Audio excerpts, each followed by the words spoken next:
Hadrat Ilahi. Bagian 1. Tuhan melampaui segala sesuatu.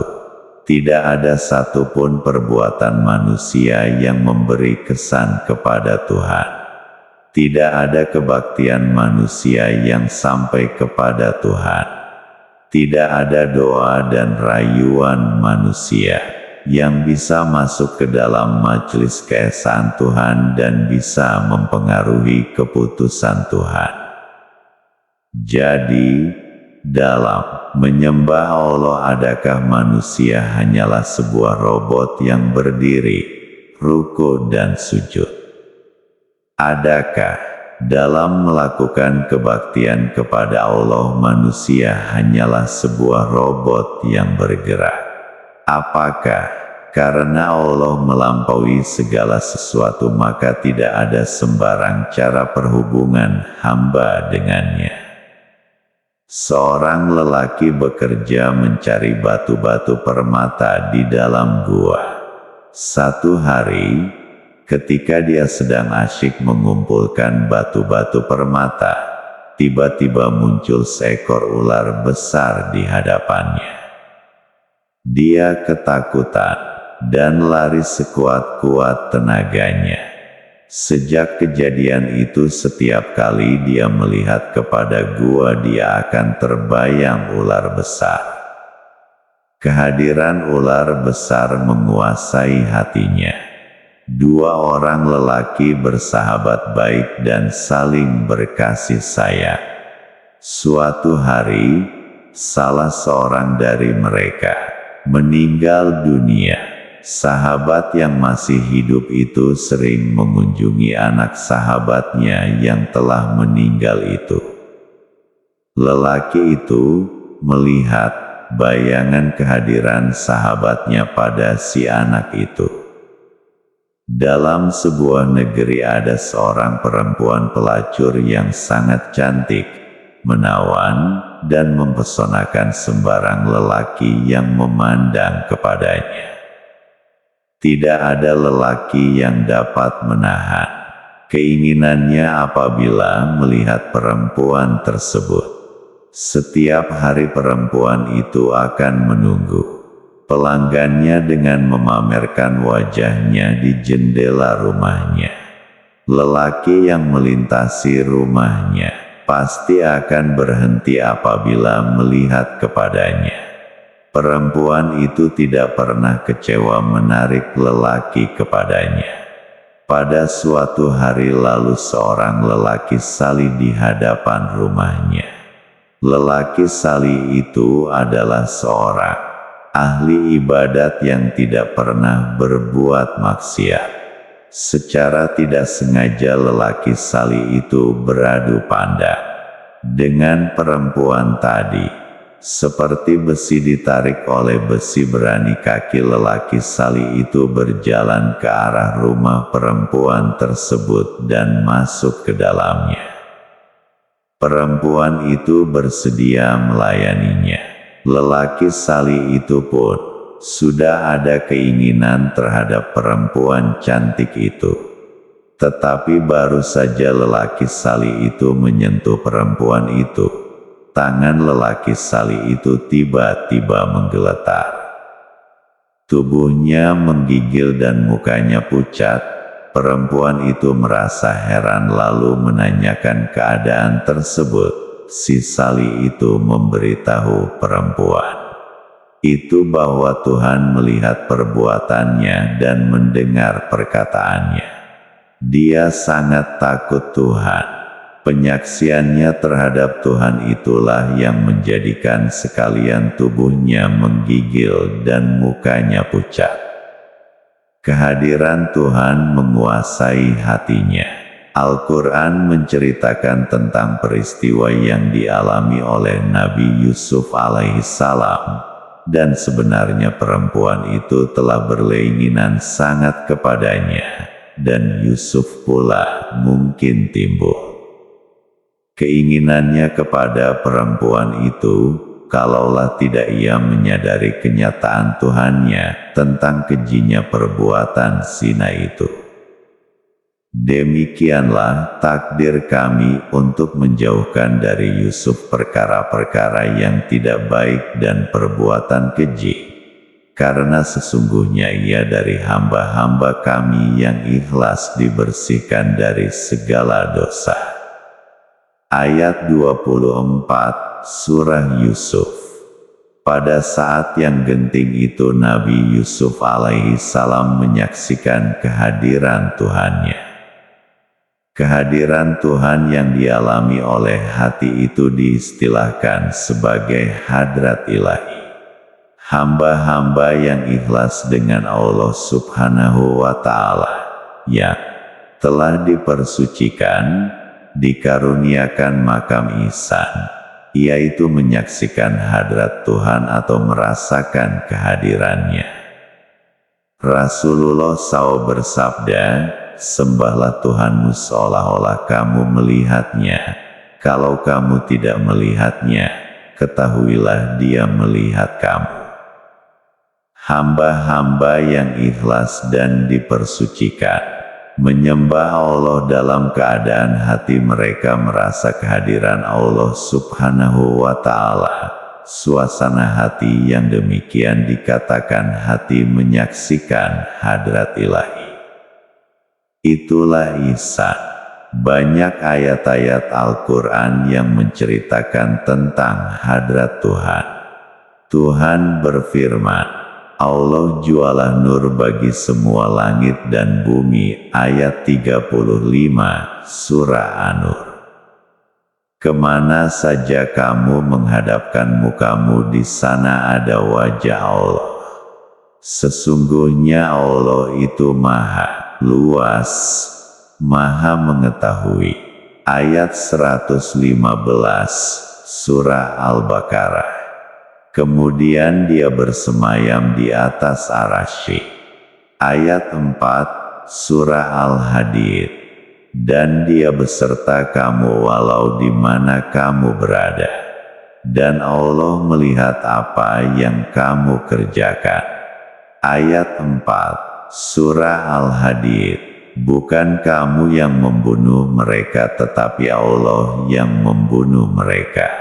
Dan bukan kamu yang melempar tatkala kamu melempar, tetapi Allah yang melempar. Ayat 17, Surah Al-Anfal.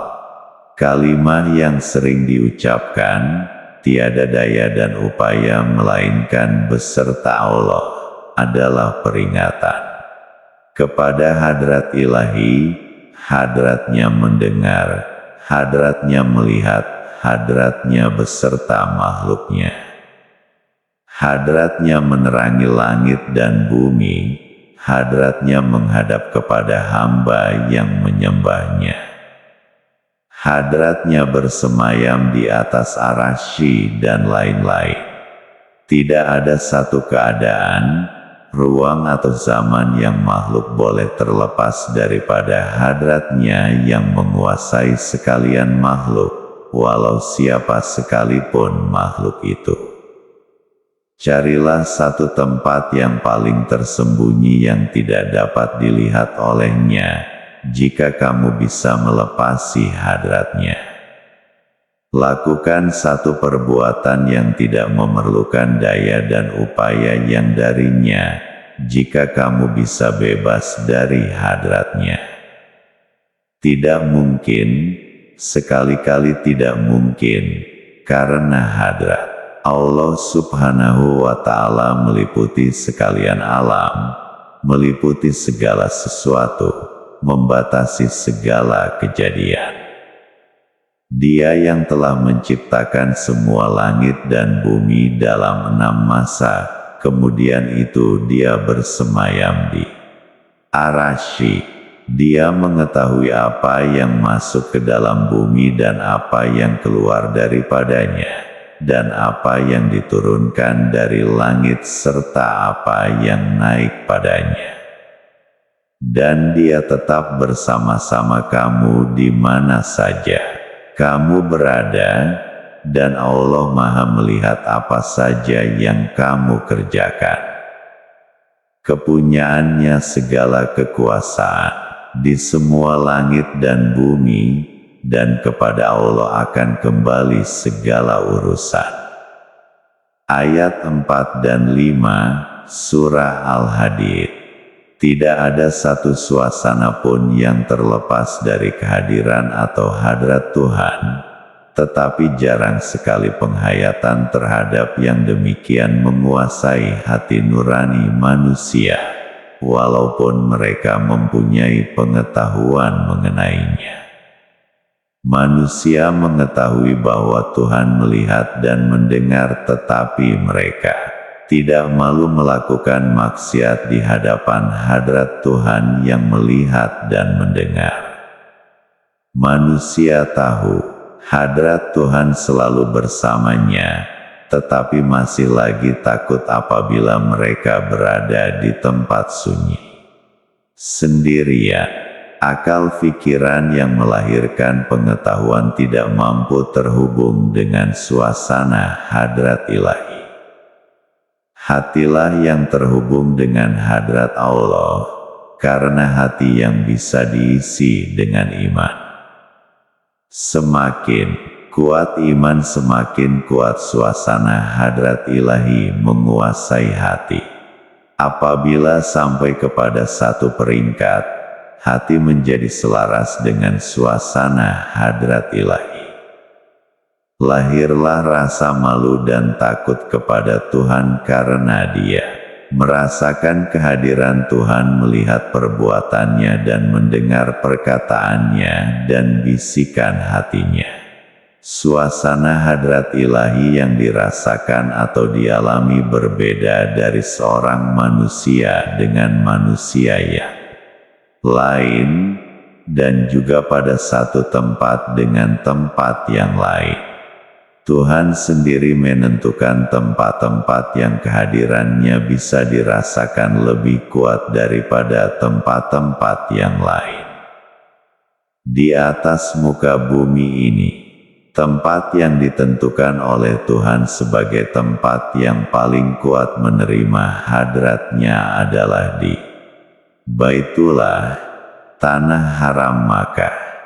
Orang yang sudah menziarahi semua tempat di atas muka bumi akan mendapati tidak ada tempat untuk merasakan kehadiran Allah Subhanahu wa Ta'ala melebihi apa yang dirasakan pada sisi Baitullah.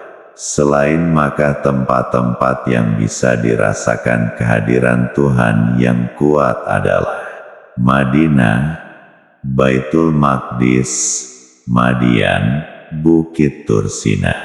Rasa kehadiran Tuhan pada tempat-tempat yang lain berlebih kurang menurut kadar yang ditentukan oleh Allah Subhanahu wa Ta'ala dan bergantung kepada hati seseorang insan. Oleh karena pada sisi Ka'bah insan dapat merasakan kehadiran Tuhan secara maksimal, maka Ka'bah menjadi kiblat manusia menyembah Allah. Walaupun kehadiran Tuhan di sana begitu kuat, namun Tuhan bukan berada dalam Ka'bah dan bukanlah Ka'bah itu Tuhan. Apabila berdiri pada sholat menghadap kepada Ka'bah bukan bermakna Ka'bah yang disembah atau Ka'bah dijadikan misal Tuhan. Dada menghadap Ka'bah, tetapi hati menghadap Allah, Tuhan atas manusia, hati manusia dan Ka'bah. Walau dimanapun berdiri menghadap Ka'bah, hati menghayati suasana hadrat ilahiyah sekuat di Ka'bah. Mengapa Tuhan memilih Ka'bah untuk menyatakan hadrat-Nya yang paling kuat di atas muka bumi? Tuhan berbuat menurut kehendak-Nya, tidak tertakluk tunduk pada hujah manusia. Muslim tunduk, menyerah kepada kehendak Tuhan. Tuhan memerintahkan supaya menjadikan Ka'bah sebagai kiblat. Muslim menerima perintah Tuhan itu dengan patuh dan ikhlas melaksanakannya. Menolak sholat atau menolak Ka'bah sebagai kiblat membuat seseorang itu menjadi kufur. Pada alam langit-langit pula tempat yang paling kuat menerima hadrat Tuhan adalah Baitul Ma'mur. Kedudukan Baitullah kepada manusia sama dengan kedudukan Baitul Ma'mur kepada malaikat. 70.000 malaikat memasuki Baitul Ma'mur setiap hari. Sekali memasuki mereka tidak keluar lagi, sampai ke hari kiamat. Pada sekalian alam atau semua kejadian Tuhan, tempat yang paling kuat menerima hadrat Tuhan berada di Arsy, yaitu tempat Nabi Muhammad SAW menerima perintah sholat 5 waktu sehari semalam. Hanya Nabi Muhammad SAW seorang saja yang pernah sampai di sana. Jibril AS tidak sampai ke tempat tersebut. Terdapat perbedaan kekuatan suasana hadrat pada tempat-tempat yang diberkati Allah Subhanahu wa Ta'ala. Ka'bah diistilahkan sebagai rumah Allah, Baitul Ma'mur pula rumah yang aman sentosa, dan Arsy adalah tahta kerajaan. Bolehlah diibaratkan Baitullah sebagai negeri hadrat, Baitul Ma'mur sebagai istana hadrat, dan Arsy sebagai tahta hadrat. Ibarat ini hanyalah perbandingan sekadar untuk kefahaman. Nabi Muhammad SAW memulakan perjalanan Baginda SAW dari Baitullah. Baginda SAW Mi'raj ke Baitul Ma'mur dan kemudian diangkat ke Arsy, tempat perjalanan yang paling tinggi. Pada Baitullah, Rasulullah SAW menerima kedatangan Jibril alaihissalam. Dalam suasana Baitullah, manusia menerima suasana hadrat dalam keadaan manusia dihijab oleh cahaya malaikat. Keadaan ini perlu karena manusia umum tidak dapat bertahan menerima suasana hadrat tanpa hijab malaikat. Pada Baitul Ma'mur pula makhluk dihijab dari suasana hadrat oleh cahaya Arsy. Pada Arsy pula hadrat tidak terhijab, sebaliknya hadrat itu sendiri yang menjadi hijab, melindungi makhluk dari kehebatan keagungan Allah Subhanahu wa Ta'ala. Di Arsy, dalam suasana tidak terhijab dari hadrat Tuhan, Nabi Muhammad SAW menerima firman Tuhan tanpa perantaraan. Walaupun tanpa perantaraan, Nabi Muhammad SAW mendengar kalam Tuhan di sebalik hijab, yaitu hijab hadrat atau hijab ketuhanan, bukan hijab cahaya malaikat atau yang lain. Dan tidaklah terdapat seorang manusia pun yang Allah berkata-kata dengannya, kecuali dengan wahyu, atau dari belakang hijab atau dikirimnya utusan, lalu dia mewahyukan dengan izinnya apa yang dia kehendaki. Sesungguhnya dia adalah Maha Tinggi, Maha Bijaksana. Ayat 51, Surah Asy-Syura. Nabi Musa alaihissalam telah mendengar perkataan Tuhan dari sebalik hijab tanpa Allah Subhanahu wa Ta'ala memperlihatkan dirinya. Oleh karena terlalu asyik mendengar kalam Tuhan, Nabi Musa AS teringin untuk melihatnya. Dan tatkala Musa datang di waktu yang kami tentukan itu, dan Tuhannya berkata-kata dengannya, berkatalah dia, "Hai Tuhanku, tunjukkanlah dirimu kepadaku supaya aku lihat Engkau." Ayat 143, Surah Al-A'raf. Permintaan Nabi Musa AS itu dijawab oleh Tuhan. Dia berfirman, sekali-kali engkau tidak akan dapat melihat aku. Tetapi lihatlah kepada gunung itu, jika ia tetap pada tempatnya maka engkau akan melihat daku. Tatkala Tuhannya mentajalikan kepada gunung maka hancurlah ia dan tersungkurlah Musa pingsan. Setelah dia sadar berkatalah dia, Maha Suci Engkau, dan aku adalah yang pertama sekali beriman. Ayat 143, Surah Al-A'raf. Jika kalam Tuhan didengar di sebalik hijab, melihat Tuhan juga di sebalik hijab, yaitu melihat hadratnya, merasakan kehadirannya dengan iman, dengan penuh keyakinan. Nabi Musa alaihi salam mendengar perkataan Tuhan di Gunung Tur Sina dan meminta untuk melihatnya. Nabi Muhammad SAW mendengar perkataan Tuhan di Arasy, tetapi Nabi Muhammad SAW tidak meminta untuk melihatnya. Setelah kembali ke Makkah, Baginda SAW ditanya oleh Abu Dzar, adakah Baginda SAW telah melihat Allah Subhanahu wa Ta'ala? Baginda SAW menjawab, semuanya cahaya. Bagaimana aku dapat melihatnya? Hijab ketuhanan yang meliputi makhluk menyebabkan tidak mungkin makhluk melihatnya secara terang-terangan sebelum berlaku kiamat. Manusia dapat mengalami hadrat ilahi karena dia memperkenalkan dirinya melalui sifat-sifatnya, melalui nilai-nilai yang ada dengan manusia sendiri, dan pada diri kamu apakah tidak kamu perhatikan? Ayat 21, Surah Az-Zariyat. Sang Kiai